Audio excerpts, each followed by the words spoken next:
Halo, hari ini aku akan memberikan tutorial membuat conditioner sendiri di rumah. Conditioner digunakan untuk menyeimbangkan pH rambut, sekaligus mengembalikan minyak yang penting bagi rambut dan membuat rambut menjadi nampak lebih berkilau setelah keramas. Kali ini aku akan membagikan cara membuat conditioner sendiri di rumah untuk menghemat biaya dan mengurangi penggunaan bahan-bahan kimia di rambut kita. Penasaran gimana cara membuatnya? Simak sampai akhir video ini. Bahan-bahan yang perlu disiapkan: yogurt, madu, dan olive oil atau minyak zaitun.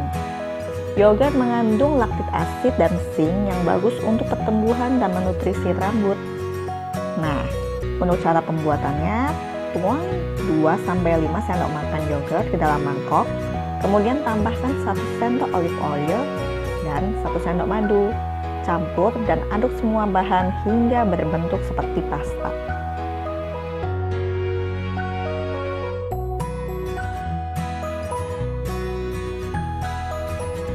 Setelah jadi, oleskan conditioner ini setelah kalian mencuci rambut dan diamkan selama 3-5 menit, kemudian bilas hingga bersih.